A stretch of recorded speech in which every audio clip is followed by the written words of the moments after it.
عید کا دن ہو تو دو گانا اللہ کی بارگاہ میں سجدہ کرنا ہے اور سبحان ربی الاعلیٰ کی صدا کو سجدے میں جا کے بلند کرنا ہے۔ اور اگر غم ہو تو پھر بھی نماز جنازہ کی صورت میں اللہ تعالیٰ کی بارگاہ میں سچے دل کے ساتھ میت کے لیے دعائیں کرنی ہے۔ یکم محرم الحرام کو ایک ایسی عظیم شخصیت جن کا نام نامی اس میں گرامی عمر بن خطاب ہے اور کنیت ابو الحفص ہے اور لقب فاروق ہے، فاروق اعظم رضی اللہ تعالی عنہ، اور ان کی شہادت ایک ایسی عظیم شہادت تھی کہ ایسی شہادت کسی کو نصیب نہیں ہوئی۔ مصلی رسول ہے، فجر کی نماز ہے اور وہاں پہ آپ کی شہادت ہو رہی ہے، اور ایک مجوسی فیروز نامی آ کے آپ پر وار کرتا ہے 2 دھاری خنجر سے، اور آپ پھر کئی دن جو ہے اسی طرح رہتے ہیں، اور یکم محرم الحرام کو آپ کی شہادت ہو جاتی ہے، اور آپ کی نماز جنازہ حضرت صہیب رومی رضی اللہ تعالیٰ عنہ پڑھاتے ہیں۔ اب دیکھیں، یہ 2 غلام تھے، ایک بلال حبشی جو حبشہ سے آئے تھے وہ بھی غلام تھے، اور صہیب رومی جو سفید رنگ کے تھے جو روم سے آئے تھے وہ تھے، اور اتنے متقی اور پرہیزگار تھے کہ آپ نے وصیت فرمائی، ان کے بیٹے بھی موجود، بڑے بڑے صحابہ موجود، کہ میری نماز جنازہ صہیب رومی پڑھائیں گے، تو فاروق اعظم رضی اللہ تعالی عنہ کی نماز جنازہ انہوں نے پڑھائی۔ یہ ہمارے محسن ہیں اور ان کا ہم پہ بھی احسان ہے اور پوری امت پہ احسان ہے۔ ہمارا حق بنتا ہے کہ جب ان کے دن آئیں تو ہم ان کا ذکر خیر فرمائیں۔ اللہ سبحانہ و تعالی کی وہ آخری کتاب اور آخری رسول جو رسول اعظم ہیں وہ حضرت محمد الرسول اللہ صلی اللہ علیہ وآلہ وسلم لے کے آتے ہیں، اور آپ ایک ایسی جماعت تیار کرتے ہیں، اور وہ صحابہ کی جماعت ہے۔ اور نبی علیہ الصلاۃ والسلام نے فرمایا، جیسے میں تمام انبیاء کرام میں اللہ تعالیٰ نے مجھے عظمت اور برکتیں عطا کی ہیں، ایسے ہی میرے صحابہ کو دوسرے نبیوں کی کہ صحابہ پر اللہ تعالیٰ نے برکت اور فضیلت عطا فرمائی ہے، اور ان میں پھر خلفائے راشدین کا تو مقام بہت افضل اور اعلیٰ ہے۔ حضرت صدیق اکبر رضی اللہ تعالیٰ عنہ خلیفۃ الرسول ہیں، بڑا مقام ہے آپ کا، اجر اور ثواب میں آپ کا مقام سب سے زیادہ بلند ہے، لیکن اسلامی سلطنت کو دنیا کے کونے کونے تک پہنچانے میں جو کردار حضرت فاروق اعظم رضی اللہ تعالیٰ عنہ نے کیا وہ کوئی اور نہ کر سکا۔ اسی لیے برنارڈ شاہ نے کہا تھا، اگر ایک اور عمر آ جائے تو پھر پوری دنیا کے اندر اسلام ہی، اور اسلام کا پرچم جو ہے وہ پھریرا پوری دنیا کے اندر لہرا رہا ہو، لا الہ الا اللہ محمد الرسول اللہ۔ مائیکل ایچ ہارٹ جو نیو یارک کا ہے، اور وہاں پہ اس نے ایک بک لکھی اور کئی سال لگا کے لکھی، اور اس میں اس نے لکھا دا 100، اور کہ 100 وہ لوگ کہ جن کا پوری دنیا پر اثر اور جن کا ایک دبدبہ تھا اور جن کا ایک مقام تھا، اور انہوں نے دنیا کو چینج کیا۔ تو اس میں وہ خود کرسچن ہے، لیکن دا 100 میں جو پہلا نام لکھتا ہے وہ لکھتا ہے حضرت محمد الرسول اللہ صلی اللہ علیہ وسلم۔ قربان جائیں، ہمارے آقا وہ ہیں کہ گرو نانک ہو تو ان کی نعتیں پڑھے، برنارڈ شاہ ہو تو ان کا نام لے، مائیکل ایچ ہارٹ ہو تو ان کا نام لے۔ اس نے کہا کہ انہوں نے ریاست مدینہ کو قائم کیا، ہمارے نبی عیسیٰ علیہ السلام نے ریاست کو قائم نہیں کیا، اور انہوں نے بنیاد رکھی تھی، اور انہوں نے شادی کی تھی، حضور اکرم صلی اللہ علیہ وسلم نے، ان کے بچے تھے اور عیسیٰ علیہ السلام کے بچے نہیں تھے۔ تو ہمیں وراثت کا جو تقسیم ہوتی ہے والدین کی وفات کے بعد تو یا زندگی میں، تو وہ ہمارے یہاں وہ سلسلہ نہیں ہے، اور اس طریقے سے انہوں نے اپنا گھر بنایا تھا، حضور اکرم صلی اللہ علیہ وسلم نے، ہمارے نبی نے گھر اپنا نہیں بنایا۔ تو جو پڑوسی کے نیبر کے رائٹس ہیں وہ رسول اللہ صلی اللہ علیہ وسلم سے ہی پتہ چل سکتے ہیں، تو ان کو اللہ تعالیٰ نے بڑا مقام عطا فرمایا تھا۔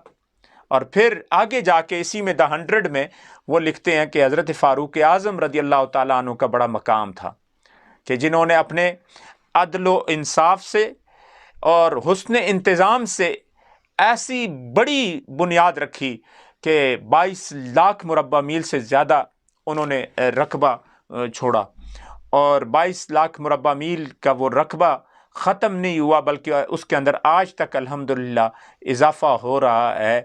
اور آپ کا حسن انتظام ایسا تھا کہ چاہے وہ مسلم ہو غیر مسلم ہو، ہر ایک کے اس کے اندر حقوق تھے۔ ایران، عراق، فلسطین اور سیریا اور دوسرے ممالک جو ہیں یہ ان کے صوبے تھے، یہ ان کے پروونس تھے، تو اتنے بڑے اللہ تعالیٰ نے ان کو مقام عطا فرمایا تھا۔ حدیث پاک میں آتا ہے نبی اکرم صلی اللہ علیہ وآلہ وسلم نے فجر کی نماز پڑھائی اور منہ صحابہ کی طرف کیا اور صحابہ کی طرف منہ کر کے کہا کہ اے صحابہ، آج میں نے خواب دیکھی ہے۔ اور حضور علیہ الصلوۃ والسلام کی یاد رکھیں، جو خواب ڈریم ہے وہ خواب ہی نہیں ہماری خواب کی طرح، بلکہ وہ وحی الہی ہے۔ وما ینطق عن الہویٰ ان ہوا الا وحی یوحیٰ۔ نبی علیہ السلام جب بولتے ہیں اپنی مرضی سے نہیں بولتے بلکہ اللہ کی وحی سے بولتے ہیں، اللہ کی طرف سے وحی آتی۔ اور نبی علیہ السلام نے فرمایا جب میں نماز پڑھاتا ہوں تو جیسے میں آگے دیکھتا ہوں ایسے میں پیچھے دیکھتا ہوں۔ حضور اکرم صلی اللہ علیہ وسلم سو جاتے تو آپ کا وضو نہیں ٹوٹتا تھا، میں اور آپ سو جائیں ذرا سی بھی آنکھ لگ جائے تو ہمیں دوبارہ وضو کرنا پڑے گا۔ حضور علیہ السلام نے فرمایا میں نے خواب دیکھی، خواب میں کیا دیکھتا ہوں، ایک بہت بڑا کھیت ہے اور اس کھیت کے نزدیک ایک کنواں ہے اور ایک بہت بڑا جو ہے ڈول اس پہ ہے۔ حضرت صدیق اکبر رضی اللہ تعالیٰ عنہ آتے ہیں، نکالتے ہیں ذرا مشقت سے اور وہ ڈال رہے ہیں، اور پھر دیکھا کہ اس کی منڈیر، اس کے کنارے جو کھیت کے ہیں وہاں تک پانی تھوڑا پہنچا لیکن پورا نہیں۔ پھر میں نے دیکھا کہ میرا عمر آ گیا، حضرت عمر فاروق رضی اللہ تعالیٰ عنہ وہ تیزی کے ساتھ وہ ڈول سے پانی نکال کے وہ کھیت کے اندر لگا رہے ہیں، حتیٰ سرب العدن، یہاں تک کہ عدن تک یعنی پورے عرب تک کناروں تک جو ہے یہ پانی پہنچ گیا۔ اور پھر صحابہ نے پوچھا یا رسول اللہ صلی اللہ علیہ وسلم اس کی تعبیر کیا ہے؟ تو حضور علیہ السلام نے فرمایا اس کی تعبیر یہ ہے کہ عمر فاروق رضی اللہ تعالیٰ عنہ میرے دین کو جو میں اللہ کی طرف سے لایا پوری دنیا کے کونے کونے کونے تک پہنچائیں گے۔ اور یہی بات ہوئی کہ حضرت فاروق اعظم رضی اللہ تعالیٰ عنہ سے ان کے کسی دوست نے پوچھا کہ آپ یہ بتائیں کہ آپ کی کیا خواہش ہے اسلام لانے سے پہلے؟ تو انہوں نے کہا میری خواہش ہے کہ میرے پاس 100 کیملز ہوں، میرے پاس 100 اونٹ ہوں اور میں اونٹنیوں کا دودھ نکالوں اور پیوں اور اس کے اونٹوں کی اون سے خیمے بنوں اور مزے سے زندگی گزاروں۔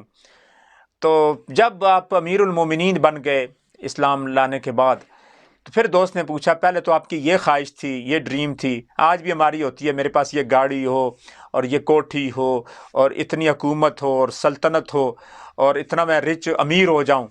تو فاروق اعظم رضی اللہ تعالیٰ عنہ نے فرمایا آج میری خواہش صرف ایک ہے کہ دنیا کے کونے کونے تک رسول اللہ صلی اللہ علیہ وسلم کا دین پہنچا دوں میں۔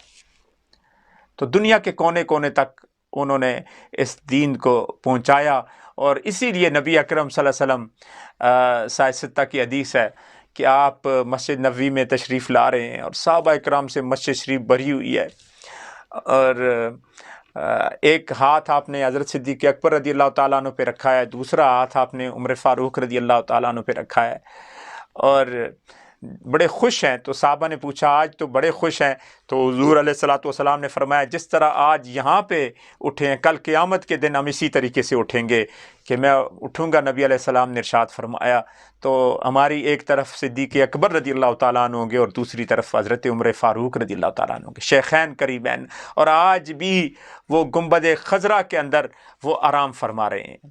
ان کا اتنا بڑا مقام تھا کہ حضرت ابو عبیدہ بن جراح رضی اللہ تعالیٰ عنہ نے ان کو لیٹر لکھا کہ آپ امیر المومنین بن گئے، پہلے صرف آپ اپنے اعمال کے جواب دے تھے، صرف اپنی ذات کے جواب دے تھے، اور اب آپ امیر المومنین ہیں تو اب آپ کو امت کا بھی جواب دہ ہونا پڑے گا۔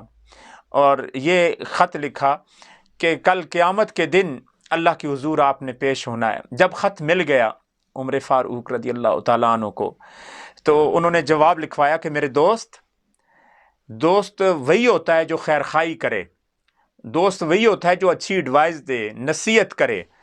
تو یاد رکھو کہ آج کل کی دوستیاں مفادات کی دوستیاں ہیں، وہ دوستیاں آج ختم ہو چکی ہے۔ تو آپ نے فرمایا کہ میں پوری امت کا جواب دے ہوں، ہر وقت قیامت میرے سامنے پیش نظر ہے، اے میرے دوست اسی طریقے کے خط لیٹر مجھے دوبارہ بھی لکھتے رہنا، دوبارہ بھی لکھتے رہنا۔ آج ہمارا کوئی ایسا دوست ہے جو ہمیں گناہوں سے روکے، آج ہمارا ایسا کوئی دوست ہے جو ہمیں نیکی کی طرف لے کے جائے۔ اللہ سبحانہ و تعالی ان پاک ہستیوں کے صدقے ہم سب پہ خاص فضل اور کرم فرمائے۔ اور حضرت عمر فاروق رضی اللہ تعالیٰ عنہ کی یہ بات بتاتا چلوں کہ اللہ تعالیٰ نے آپ کو بڑا رعب اور دبدبہ عطا کیا تھا۔ آپ کا جو خاندان تھا اس میں سفارت تھی، ایمبیسیڈر تھا، آپ کو یہ مقام حاصل تھا کہ آپ ہائی ایجوکیٹڈ تھے، اور جو زبانیں متروک ہو گئی ہیں، ختم ہو گئی ہیں، اگر کوئی لیٹر لے کے آ جاتا تو وہ بھی پڑھ لیا کرتے تھے۔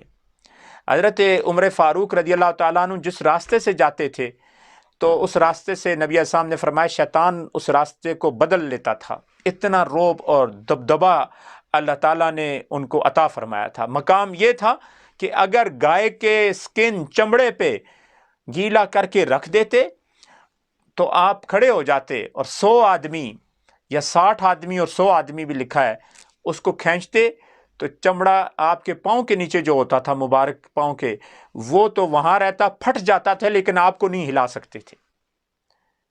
آپ کا یہ مقام تھا کہ کتنے لوگ آ جائیں اکیلے مقابلہ کر سکتے تھے۔ اللہ تعالیٰ نے اتنا عظیم مقام ان کو عطا فرمایا تھا، اور اسی لیے نبی علیہ السلام نے فرمایا لا نبی بعدی، میرے بعد کوئی نبی نہیں ہے۔ اگر کوئی ہوتا تو وہ گٹس اور وہ صلاحیتیں حضرت عمر فاروق رضی اللہ تعالیٰ عنہ کے اندر موجود ہے۔ یہ اتنی عظیم المرتبت شخصیت تھی۔ جب امیر المومنین بنے تو راتوں کو وہ باہر جایا کرتے تھے اور دیکھا کرتے تھے رعایا کو کہ کسی کو کوئی تکلیف تو نہیں ہے۔ ایک دفعہ دیکھا مدینہ شریف کے باہر کچھ لائٹس نظر آئیں، چراغ چل رہے ہیں، تو آپ نے حضرت عبد الرحمن بن عوف رضی اللہ تعالیٰ عنہ کو ساتھ لیا اور چلے گئے۔ دیکھا تو اسلامی لشکر جو ہے وہ کسی لڑائی سے واپس آیا، رات کا وقت تھا، انہوں نے کہا چلو صبح مدینہ شریف میں داخل ہوں گے۔ تو 2 آدمی پہرا دے رہے تھے، 2 سیکیورٹی گارڈ چوکیدار کھڑے ہیں۔ ان 2 سپاہیوں کو جا کے سلام کیا، انہوں نے تلواریں نکالی، جب اپنا نام بتایا کہ امیر المومنین عمر فاروق رضی اللہ تعالیٰ عنہ، تو انہوں نے اپنی تلواروں کو میام میں رکھا۔ تو آپ نے فرمایا تم دونوں بھی سو جاؤ، میں اور عبد الرحمن بن عوف رضی اللہ تعالیٰ عنہما ہم تمہاری حفاظت کریں گے۔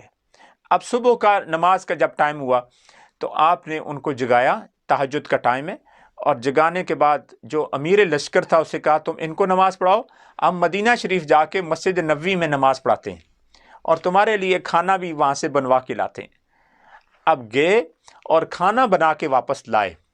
جب کھانا واپس لائے بنا کے، سارے وہ کھا رہے ہیں اور آپ کھلا رہے ہیں، تو اس میں دیکھا ایک آدمی لیفٹ ہینڈ سے، بائیں ہاتھ سے کھانا کھا رہا ہے۔ تو آپ نے اسے غصے سے دیکھا، اور جب غصے سے دیکھا تو اس کے دائیں ہاتھ پہ چادر تھی، تو اس نے چادر ہٹائی تو وہ دایاں ہاتھ جو ہے وہ کٹا ہوا تھا، اور جب دیکھا دایاں ہاتھ کٹا ہوا ہے تو آپ اس کے پاس گئے اور کہا یہ کیا ہوا؟ تو انہوں نے کہا کہ حضور اکرم صلی اللہ علیہ وسلم کے دور کے اندر میں لڑائی میں میرا یہ ہاتھ کٹ گیا تھا، تو اس لیے میں لیفٹ ہینڈ سے، بائیں ہاتھ سے کھانا کھا رہا ہوں۔ تو اس وقت آپ نے معافی مانگی، کہا مجھے معاف کر دینا۔ اس نے کہا آپ امیر المومنین ہیں، مجھ سے معافی مانگ رہے ہیں؟ کہا نہیں، میرا کام تھا کہ میں تمہیں ایک سلیو، ایک غلام دیتا جو تمہاری خدمت کرتا۔ اسلام کی خاطر تو نے اتنا بڑا کام کیا۔ آج اس عظیم ہستی کا ذکر ہو رہا ہے، بات کروں تو ختم نہ ہو۔ اللہ تعالیٰ ان کے صدقے ہم پہ کرم کرے۔ جب آپ یکم محرم الحرام سے پہلے جب زخمی تھے تو اپنے بیٹے کو ام المومنین عائشہ صدیقہ رضی اللہ تعالی عنہا کے پاس بھیجا کہ میں نبی علیہ السلام کے روضہ اطہر کے اندر جو ہے سونا چاہتا ہوں، وہاں پہ میری تدفین ہونی چاہیے۔ تو انہوں نے کہا ٹھیک ہے، لیکن اپنے بیٹے کو کہا اس وقت چونکہ میں امیر المومنین ہوں، جب اس دنیا سے چلا جاؤں تو پھر جو ہے جا کے پوچھنا۔ اور جب پھر دوبارہ وہ گئے تو انہوں نے کہا ٹھیک ہے، میں اپنی ذات پہ یہ قربانی دینا چاہتی ہوں کہ جو جگہ میں نے اپنے لیے رکھی تھی وہ عمر فاروق رضی اللہ تعالیٰ عنہ کو دینا چاہتی ہوں۔ تو وہ جگہ دے دی، اور آج وہ وہاں پہ آرام کر رہے ہیں جہاں نبی علیہ السلام کو سلام کیا جاتا ہے، الصلاۃ والسلام علیک یا رسول اللہ وعلی آلک و اصحابک یا حبیب اللہ، پھر السلام علیک یا ابا بکر، اور پھر السلام علیک یا عمر فاروق رضی اللہ تعالیٰ عنہ۔ تو آج ہر کوئی ان کو سلام کر رہا ہے اور قیامت تک کرتا رہے گا۔ 70,000 فرشتے صبح آ رہے ہیں نبی علیہ السلام پہ درود شریف پڑھنے کے لیے، بھیجنے کے لیے، اور 70,000 شام تک یہ سلسلہ چلتا رہے گا۔ اللہ تعالیٰ ان کے صدقے ہم پہ کرم فرمائے۔ وما علینا الا البلاغ المبین۔